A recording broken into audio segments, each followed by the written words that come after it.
Do you remember when a horror film could be made for less than the cost of a used car and still keep you awake for 3 days? 8 films. None of them had a studio behind them. None of them had a safety net. All of them had a killer, a location, and a practical effects team that had stopped asking permission. Today we go through the ones that the decade buried and the right audience kept digging up. No CGI, no massive budgets. Just pure, unfiltered nightmare fuel that the mainstream was too terrified to touch. If you're sick of watered-down jump scares and want to uncover the darkest, bloodiest hidden gems in horror history, hit that subscribe button and ring the bell. We unearth new graves here every single week. Turn off the lights, lock your doors, and let's open the vault.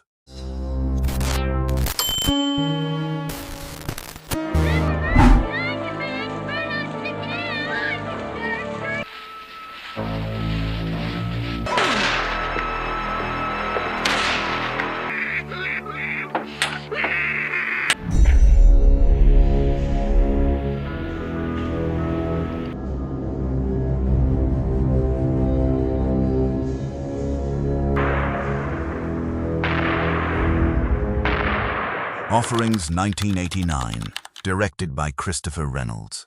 A boy named John Radley is pushed into a well by a group of neighborhood children, survives.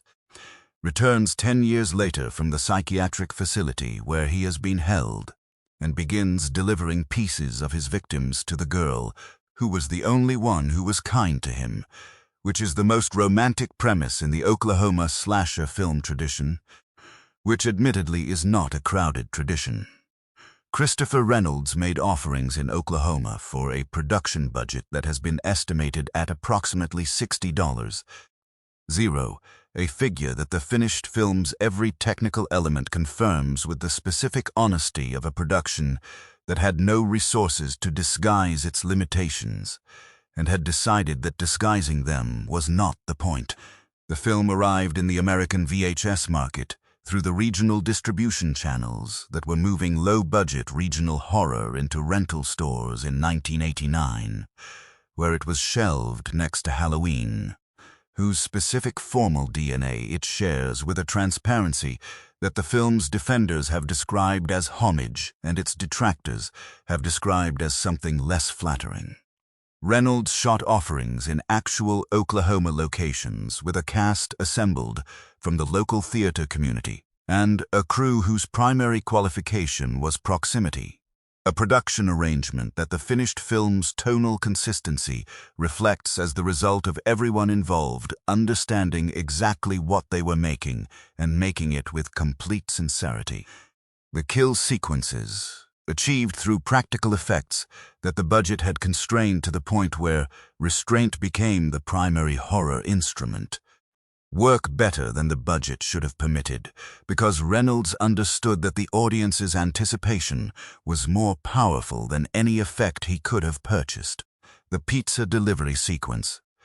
John's method of communicating his continued presence to the girl who had been kind to him. The specific practical effects work that the production's team constructed for the delivery's content is the film's formal statement about the relationship between affection and violence in the slasher format, delivered with the deadpan efficiency of a filmmaker who understood the joke and trusted the audience to find it without being told where to look. Offerings has been released through Vinegar Syndrome in a restoration. Christopher Reynolds made no further films. The Oklahoma locations are accessible and largely unchanged from the film's images. John Radley's specific romantic gesture has been discussed by the film's cult, following as the most efficiently disturbing courtship ritual in the American slasher tradition. Offerings used romantic intent as its horror instrument. Luther the Geek used something considerably less romantic. A man who had bitten off his own fingernails as a child and replaced them with metal spurs, which is the specific biographical detail that Carlton Albright used as the foundation for a film that the MPAA reviewed and found insufficient grounds for any rating it had previously assigned.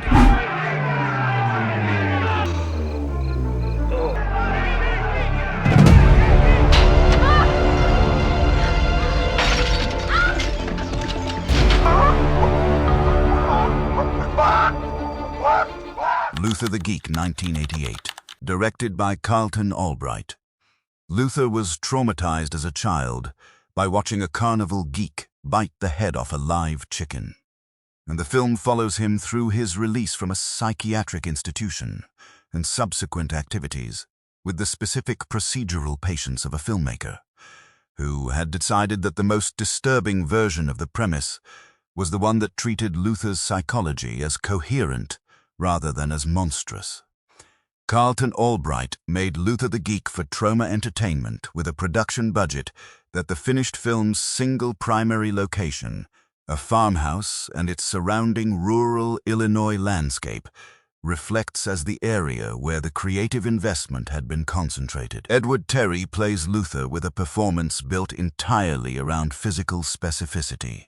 The metal fingernail spurs, the chicken-like vocalizations that replace conventional dialogue, the specific quality of a man whose psychology has organized itself around a single traumatic image, and whose behavior the film presents as the logical expression of that organization. The rural Illinois setting, shot on actual agricultural locations with the production's documentary attention to the specific texture of American rural isolation, gives the farmhouse sequences a geographic authenticity that the horror premise required, and that the Troma distribution deal had not been designed to showcase. The film received an X rating from the MPAA before Albright made cuts sufficient to achieve an R. Cuts that removed content the film's cult following has subsequently attempted to reconstruct from production stills, and Albright's own descriptions of what was removed. The kitchen sequence, Luther's first encounter with the farmhouse's occupants, the specific combination of practical effects and Edward Terry's physical performance that the scene required and that the X rating had been assigned to address, was the scene most cited by the VHS rental audience as the moment Luther the Geek established its specific register as something the rural slasher format had not previously delivered with this degree of commitment to its killer's internal logic. Luther the Geek has been released through Vinegar Syndrome in a restoration that presents the R-rated cut. Carlton Albright made no further theatrical features. Edward Terry has not discussed the production in any interview. The rural Illinois farmhouse where the film was shot has been identified by location historians. The carnival geek tradition that produced Luther's specific trauma was a real American entertainment form that had largely disappeared by the time the film was made.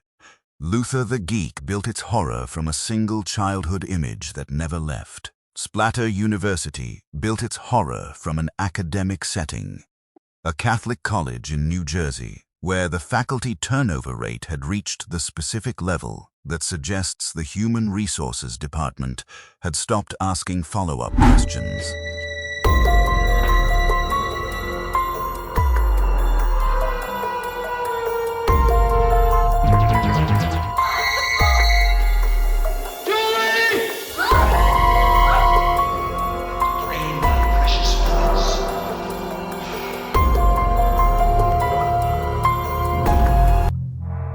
Splatter University, 1984. Directed by Richard W. Haynes. An escaped mental patient is sowing terror at St. Trinian's College. A new sociology professor, Julie Parker, arrives on campus completely unaware that she is the replacement for a colleague who was recently and brutally murdered. Unlike other slashers of the era that attempted tight, cohesive plotting, Splatter University pads its runtime with raw, unpolished vignettes of student life and awkward dialogue. This inadvertently creates a chaotic and off-kilter atmosphere, where the safety of the protagonist is constantly jeopardized by a script willing to sacrifice anyone to showcase its practical gore effects.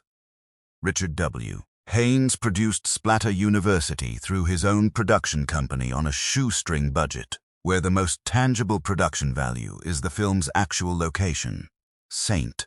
Thomas Aquinas College in Sparkill, New York. This was an actual Catholic institution whose administration granted filming access, apparently having completely overlooked the visceral implications of the title Splatter before signing the location agreement. The stark contrast between the serious, authentic academic setting and the film's cheap, jagged violence is precisely what defines its unique appeal within the early 1980s slasher cycle. The kill sequences, designed by the practical effects team with the singular ambition of justifying the film's title in the most literal sense, eventually secured an R rating from the MPAA, a result achieved only after significant edits to avoid the dreaded X rating. The classroom sequence, a homicide staged within an actual lecture hall featuring real institutional furniture and lighting, remains the film's standout achievement. It distinguishes Splatter University from the generic studio backlot slashers of the time. There is a distinct sense of unease when visceral violence invades a space designed for knowledge and order. Splatter University has since been restored and released by Vinegar Syndrome. Richard W. Haynes subsequently moved to Troma to co-direct the cult classic Class of Nuke 'Em High. The college in Sparkill, New York, has never officially acknowledged its association with the production.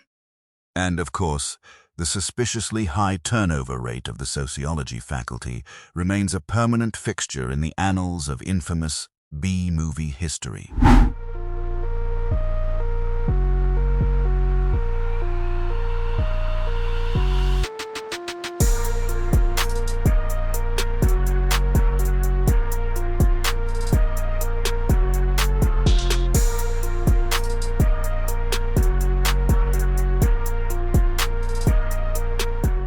Mountaintop Motel Massacre, 1983, directed by Jim McCullough.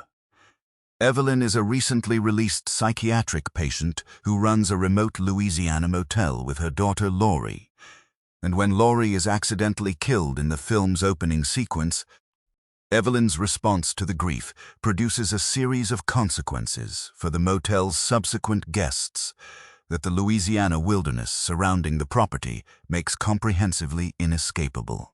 Jim McCullough made Mountaintop Motel Massacre in actual Louisiana rural locations for a production budget that the finished film's primary visual resource.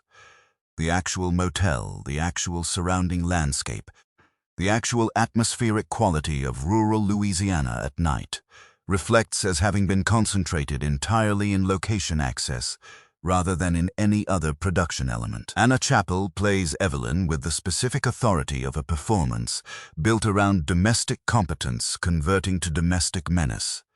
A woman whose management of the motel's operations is efficient, and whose management of her grief is catastrophic, and whose transition between the two states the film presents without the theatrical signaling that the horror format conventionally provided.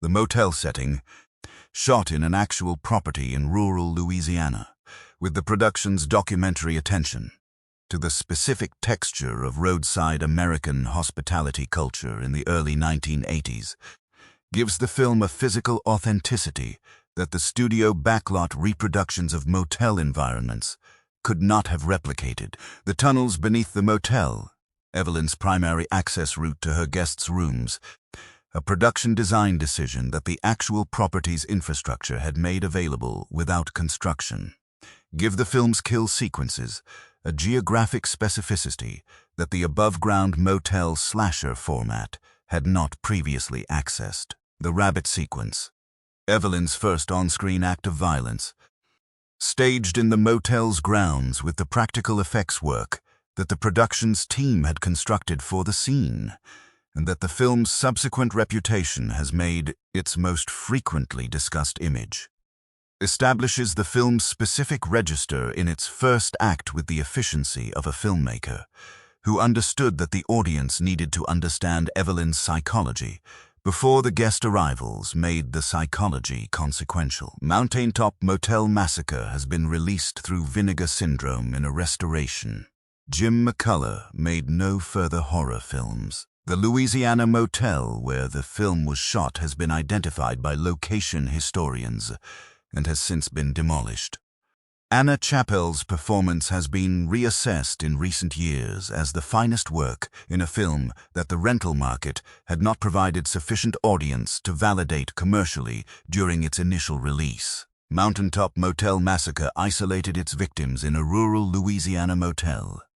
Death Screams isolated its victims in a small North Carolina town during a carnival, which is the specific setting that David Nelson used to produce a film whose relationship to the slasher format's conventions was simultaneously enthusiastic and completely unaware of what those conventions required.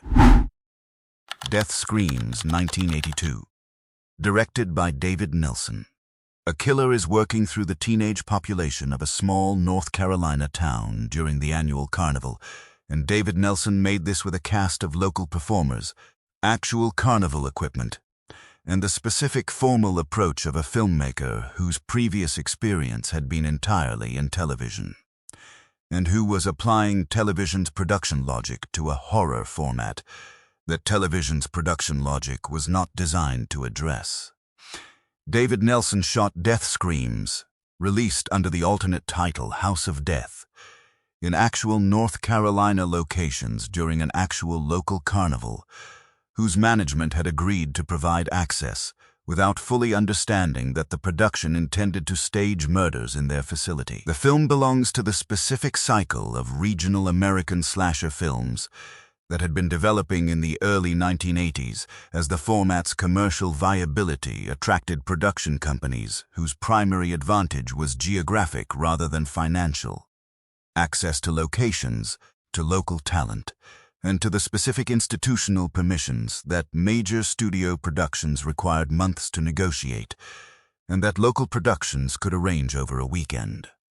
The kill sequences, achieved through practical effects that the production's budget had constrained, and that the carnival setting had amplified by providing ready-made dark spaces, moving machinery, and the specific social environment of a large public gathering where a scream was not immediately distinguishable from entertainment, achieve a physical specificity that the film's television production logic had not been designed to produce. The river sequence, an early kill staged in actual moving water with the practical effects work that the production's team had constructed for the scene, and that the North Carolina location's actual river had complicated by behaving like an actual river rather than like a studio water tank, was the scene most cited by the VHS audience as the formal achievement that established Death Screams' specific register as something the slasher format's more professionally produced entries had not delivered. With this degree of location authenticity, Death Screams has been released through Vinegar Syndrome in a restoration. David Nelson returned to television production following the film. The North Carolina carnival locations are no longer operating in the form the film documented. The local performers who appeared in the film have not been formally credited in any subsequent documentation of the production. Death Screams used a carnival's public space to make violence invisible. Sorority House Massacre used the most domestic horror space available, a sorority house, and Carol Frank made it with the specific formal intelligence of a female filmmaker working in a genre that had been defining women primarily as victims, and who had decided that the definition was insufficient. Sorority House Massacre, 1986, directed by Carol Frank. Beth is a college student pledging a sorority who begins having visions of violence in the sorority house. Visions connected to a killer named Robert who has escaped from a psychiatric institution and who has a specific history with the house that the film reveals across its runtime with the procedural patience of a director who understood that the revelation's impact depended on the audience's investment in Beth's psychology rather than in the kill sequences surrounding it. Carol Frank made Sorority House Massacre for Concord Pictures, Roger Corman's production company, with a budget that the finished film's single primary location reflects as having been applied with the specific efficiency that Corman's production infrastructure had developed across decades of low-budget genre filmmaking. Angela O'Neill plays Beth with the specific quality of a performance built around interiority rather than reaction, a woman whose visions the film treats as evidence rather than as symptoms, whose investigation of the house's history the film presents as the genuine narrative engine rather than as connective tissue between kill sequences. The sorority house setting, shot in an actual residential property with the production design team's minimal intervention, gives the film a domestic familiarity that the horror premise uses as its primary instrument. The space that should be the safest available environment for the characters being precisely the space that their history has made most dangerous. Frank's direction of the vision sequences, the specific editing grammar she developed for the intrusion of Beth's recovered memories into her present tense experience, was the formal decision that separated Sorority House Massacre from the sorority slasher cycle it was operating within. The basement sequence, Beth's recovery of the specific memory that explains her connection to Robert, staged with the practical effects and editing precision that the film's third act had been building toward, was the scene most cited by the Concord Pictures audience as the formal achievement that established Sorority House Massacre as something the sorority slasher format had not previously delivered with a female filmmaker's specific understanding of the space being depicted. Sorority House Massacre has been released through Shout Factory in a restoration. Carol Frank made no further theatrical features. Roger Corman produced 2 sequels that Frank was not involved with. The residential property where the film was shot is a private residence. The specific history that connects Beth to Robert has been discussed by the film's defenders as the most formally accomplished backstory construction in the Concord Pictures horror catalog. Curtains 1983, directed by Richard Chupka.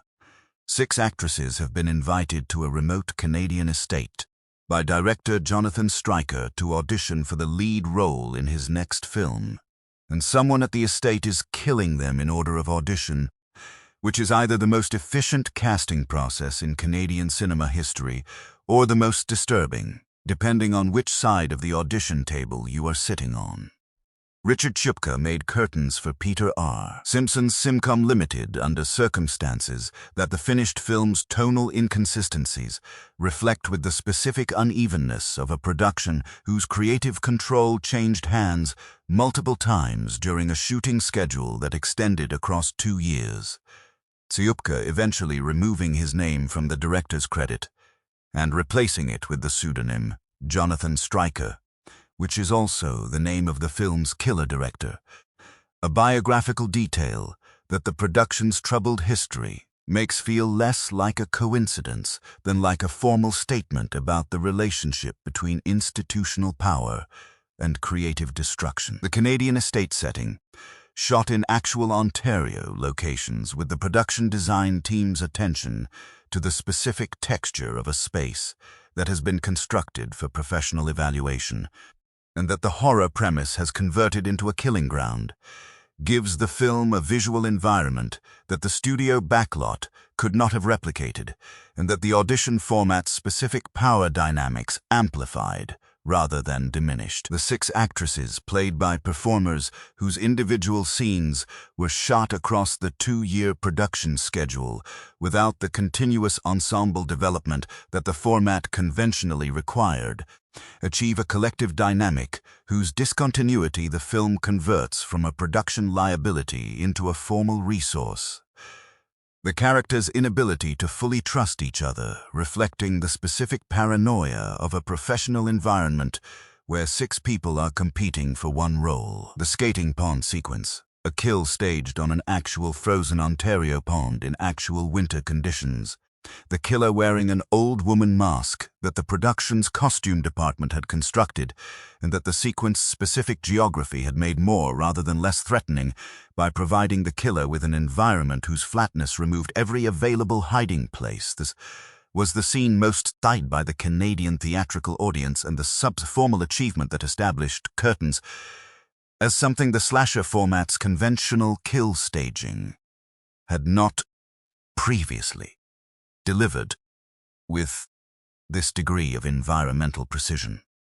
As The sequence has been discussed in academic writing about Canadian horror cinema as the finest single scene in the national genre tradition, a statement that the film's troubled production history makes more rather than less significant. Curtains has been released through Synapse Films in a restoration. Richard Chupka subsequently worked primarily as a cinematographer. Peter R. Simpson continued producing Canadian genre films. The Ontario estate where the film was shot has been identified by location historians. The skating pond is accessible in winter.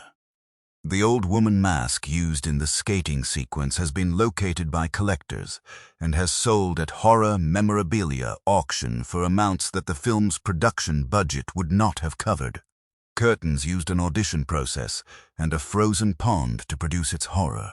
Just Before Dawn used the Oregon mountains, actual mountains, shot over an actual production schedule in actual wilderness, and Jeff Lieberman used all of it to make the finest survival horror film that the American slasher cycle produced, and the one that the cycle's commercial infrastructure was least equipped to distribute. Just Before Dawn, 1981. Directed by Jeff Lieberman. 5 young people drive into the Oregon Cascades to inspect a land parcel one of them has inherited, encountering a park ranger who tells them to leave, a local couple who tells them to leave, and a series of environmental signals that the wilderness itself has generated to communicate the same message. And they do not leave, because if they left there would be no film, and because Jeff Lieberman understood that the specific reason they do not leave was more disturbing than any monster he could have put in the forest. Jeff Lieberman made Just Before Dawn for Schlossberg Cohen Productions with a production budget that the Oregon Cascades location had absorbed entirely.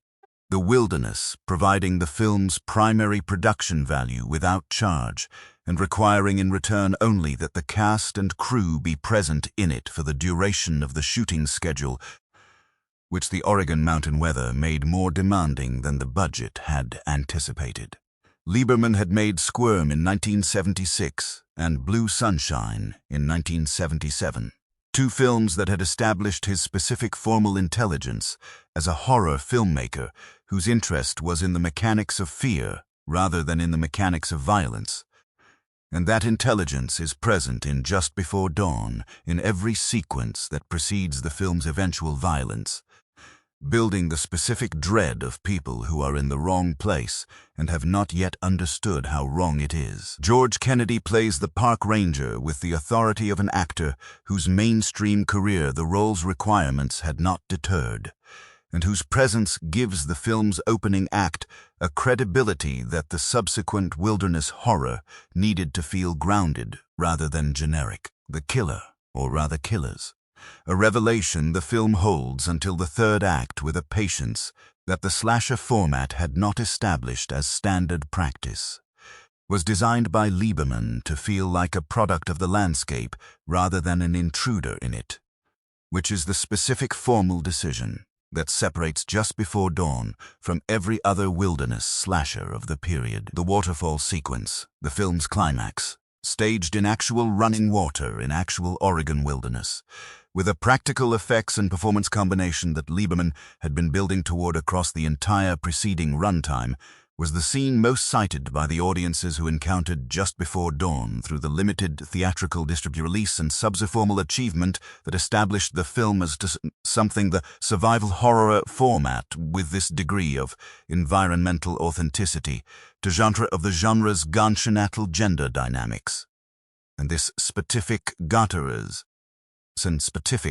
inversion of the genre's conventional gender dynamics. Just Before Dawn has been released through Vinegar Syndrome in a restoration. Jeff Lieberman made no further horror films after this production. George Kennedy died in 2016. The Oregon Cascades locations where the film was shot are accessible to hikers. The land parcel the 5 characters drive into the mountains to inspect has never been officially surveyed.